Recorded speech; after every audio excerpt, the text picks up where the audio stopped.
অর্থ দিয়ে সাহারি খাওয়া যাবে না, ইফতার করা যাবে না। এমনি করে করে বন্ধু কোরআন হাদিসে যে কাজগুলো নিষিদ্ধ, এই কাজগুলো আপনি বর্জন করে যখন রোজা রাখবেন, রোজা মানে কি জানেননি বন্ধুরে আমার? ওই সূর্যাস্ত যাওয়া পর্যন্ত, সূর্যোদয়ের আগে আপনি কি খাবেন? সাহারি খাবেন, ঠিক কিনা বলেন? সূর্যোদয়ের আপনি আগে সাহারি খাবেন। ওই যে আমাদের বাংলাদেশের রুলস অনুযায়ী সূর্য যখন অস্ত যাবে, সূর্য যখন বাংলাদেশের আকাশ থেকে নিজের আপন গন্তব্যে হারিয়ে যাবে, ও তখন আপনি ইফতারি করবেন। এই গ্যাপের মধ্যে আপনি কোনো খাবার খেতে পারবেন না, এবং এই সময়ের মধ্যে আপনি কোনো যৌন চাহিদা মেটাতে পারবেন না, শারীরিক কোনো ফিজিক্যাল মেলামেশা করতে পারবেন না। ও বন্ধু, ওই দুইটা ত্যাগ করাই হলো রোজা।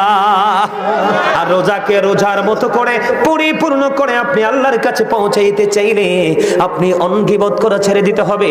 যেমন আপনাকে কেমন ধৈর্যশীল হতে হবে, আমার দিকে তাকান। আপনি একজন আপনাকে বকা দিচ্ছে, কি দিচ্ছে? আপনাকে একজন বকা দিচ্ছে, আপনি প্র্যাকটিক্যালি শুনতে পেয়েছেন আপনাকে একজন বকা দিচ্ছে। আপনার কাজ হবে শুধু আপনি উত্তর দিয়ে দিবেন, আমি তোমাকে পাল্টা বকা দিব না।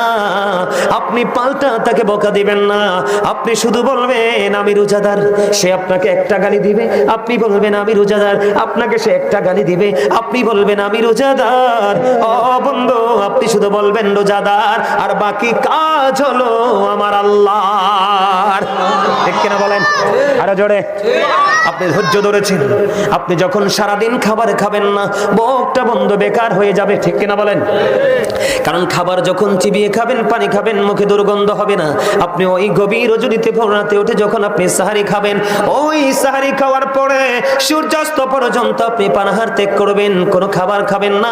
এর মধ্যে আপনার মুখের মধ্যে দুর্গন্ধ বের হয়ে যাবে। আপনি যখন মুখে মুখে দাঁড়িয়ে কথা বলবেন, আরেকজন আপনার মুখোমুখি দাঁড়িয়ে কথা বলবে না।